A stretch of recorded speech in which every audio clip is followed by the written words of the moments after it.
Hello everyone. আজকে আমরা আলোচনা করব তোমরা যারা উত্তরবঙ্গ বিশ্ববিদ্যালয়ের আন্ডারে বিভিন্ন কলেজগুলোতে ফার্স্ট সেমিস্টারে অ্যাডমিশন হয়েছো এবং তোমাদের ডিএসএ বা মাইনর পেপার হিসেবে ইতিহাস বিষয়টি রয়েছে। আমরা আজকে এই ভিডিওতে তোমাদের এই বিষয়ের ডিটেলস সিলেবাস এবং কোয়েশ্চেন প্যাটার্ন নিয়ে আলোচনা করব। চলো দেরি না করে তাহলে আমরা এর আলোচনা শুরু করে দিই। তোমাদের যে ইতিহাস বিষয়টা রয়েছে এর কোয়েশ্চেন মূলত তিনটি ক্যাটাগরিতে ভাগ করা হয়ে থাকে। Category 1, category 2, category 3। ক্যাটাগরি 1-এ থাকে তোমাদের শর্ট অ্যান্সার টাইপ কোয়েশ্চেনগুলো, মানে 3 মার্কসের কোয়েশ্চেন, যেটা লিখতে হবে তোমাদের 4টে, তো 3 4 হয়ে যায় 12 মার্কস। ক্যাটাগরি 2-তে থাকে 6 মার্কসের কোয়েশ্চেন, তোমাদের এটা 6 মার্কসের কোয়েশ্চেন লিখতে হবে 4টা। ক্যাটাগরি 3-তে থাকে 12 মার্কসের বা বর্ণনামূলক প্রশ্ন, যেটা তোমাদের লিখতে হবে 2টো। তাহলে তোমাদের কি কেমন প্রশ্ন থাকবে? ক্যাটাগরি 1-এ 3 মার্কসের থাকবে, যেটা তোমাদের 4টে লিখতে হবে। ক্যাটাগরি 2-তে থাকবে 6 মার্কসের কোয়েশ্চেন, তোমাদের লিখতে হবে 4টে। আর ক্যাটাগরি 3 বা বড় প্রশ্ন তোমাদের লিখতে হবে 12 মার্কসের 2টো করে। চলো এবার আমরা সিলেবাসটা দেখে নিই।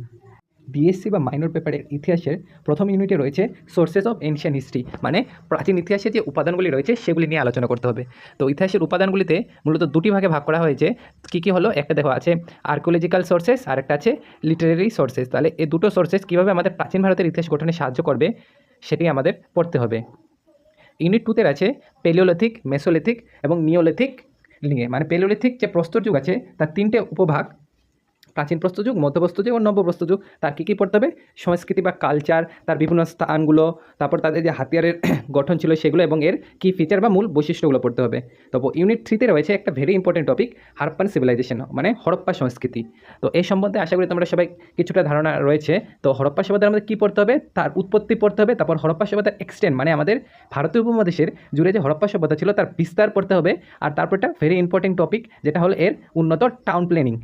আর তার সাথে আমাদের পড়তে হবে এই হরপ্পা সভ্যতা কীভাবে ডিক্লাইন হলো বা ধ্বংস হলো সেটা নিয়ে। তো আমাদের এখানে বলে রাখি যে টাউন প্ল্যানিং আর decline of the Harappan civilization থেকে এই 12 মার্কসের কোয়েশ্চেন কিন্তু খুবই ইম্পর্টেন্ট। তারপর ইউনিট 4-এ রয়েছে দি ভেদিক এজ। ভেদিক এজ বলতে আমরা কী বুঝি? যে বৈদিক যুগ। আমাদের যে হরপ্পা সভ্যতার পর ভারতে যে বৈদিক যুগের সূচনা হয়েছে তার সম্বন্ধে আমাদের পড়তে হবে। এখানে দেখো বৈদিক যুগের আমাদের কী পড়বো? বৈদিক যুগে আমরা পড়বো রাজনৈতিক গঠন বা পলিটিক্যাল স্ট্রাকচারটা, বৈদিক যুগের সমাজ, অর্থনীতি এবং মেইনলি পড়বো আমরা বৈদিক যুগের বিভিন্ন রিলিজন বা ধর্ম নিয়ে। ইউনিট 5-এ রয়েছে মহাজনপদ টু এম্পায়ার, মানে কীভাবে মহাজনপদ থেকে বিরাট বা বিশাল মৌর্য সাম্রাজ্য বা ইত্যাদি সাম্রাজ্যগুলো উৎপত্তি হলো সে নিয়ে। তো প্রথমে আমাদের পড়তে হবে যে বিভিন্ন রাজ্যগুলো যে ছিল ষোড়শ মহাজন তা নিয়ে, তারপর কীভাবে মগধের উৎপত্তি ঘটলো এই ষোড়শ মহাজনপদে থেকে, তারপর জৈনজম মানে জৈন ধর্ম, বুদ্ধ ধর্ম এবং বহিরাগত ইনভেনশন বা আক্রমণ নিয়ে। ইউনিট 6-এ একটি ইম্পর্টেন্ট টপিক রয়েছে মৌরিয়ান এম্পায়ার, মানে মৌর্য যুগের বা মৌর্য সাম্রাজ্যের আমাদের কী পড়তে হবে? অ্যাডমিনিস্ট্রেটিভ পড়তে হবে, ইকোনমি পড়তে হবে, অশোকের ধর্ম পড়তে হবে এবং তার স্থাপত্য কীর্তি পড়তে হবে। তাহলে মৌর্য যুগে আমরা কী পড়বো? মৌর্য যুগের মূলত পড়বো আমরা তার যে শাসন ব্যবস্থা আছে, অর্থনীতি আছে, আর আমরা সম্রাট অশোকের ধর্ম যে নীতিটা রয়েছে সেটি পড়বো। তাদের সাথে একটা ইম্পর্টেন্ট হলো মৌর্য যুগের যে সংস্কৃতি। তোমরা যে ছবিটা দেখছো এটা কী কুরিশের ছবি? তোমরা প্লিজ কমেন্টে সবাই একবার বলে দেবে তো। তারপর ইউনিট 7-এ রয়েছে দেখো সাতবাহন এন্ড কুষাণ।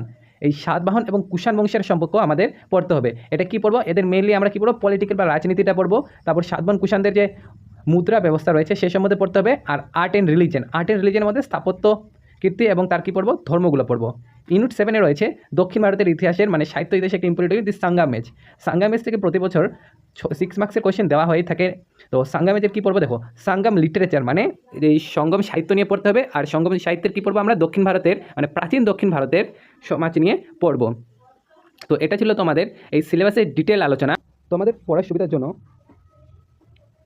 পুরো সিলেবাসটা একটি পিডিএফ লিঙ্ক ডিসক্রিপশনে দিয়ে দিচ্ছি, তোমরা চাইলে ওখান থেকে এটা ডাউনলোড করে নিতে পারো।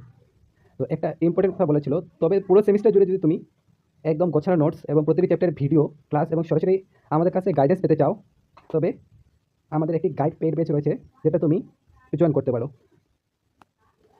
আমাদের এই ব্যাচের পুরো টোটাল ফিস রয়েছে তোমাদের সাধ্যের মধ্যে 399 টাকা পুরো সেমিস্টারের জন্য। এটা প্রতি মাসে দিতে হবে না, এটা সেমিস্টারে তোমাদের দিতে হবে। মানে 6 মাসে তোমরা একমাত্র 399 টাকা পে করলে তোমাদের পুরো দুশ্চিন্তামুক্তভাবে সহজেই এই কলেজে প্রিপারেশন করতে পারবে। তো আমরা কীভাবে বেঁচে জয়েন হবে? দেখো এখানে একটা নাম্বার রয়েছে, এই নাম্বারে তোমরা কল করবে বা হোয়াটসঅ্যাপ করবে। আমি বলবো হোয়াটসঅ্যাপ করতে, তাহলে বিষয়টা অনেক সহজ হবে। আর এটা ডিটেল তোমরা ডিসক্রিপশনে পেয়ে যাবে। আগামী ভিডিওগুলো থেকে আমি প্রতিটি ইউনিট ধরে পড়া শুরু করবো। কোনো ক্লাস মিস না করতে এখনই আমাদের হোয়াটসঅ্যাপ গ্রুপে জয়েন করো এবং চ্যানেলটি সাবস্ক্রাইব করে বেল আইকনটি প্রেস করে রাখো। আর কোনো প্রশ্ন থাকলে বা আমার বলার নিয়ে কোনো প্রবলেম বা কোনো সাজেশন থাকলে অবশ্যই তোমরা নিচে জানাতে পারবে।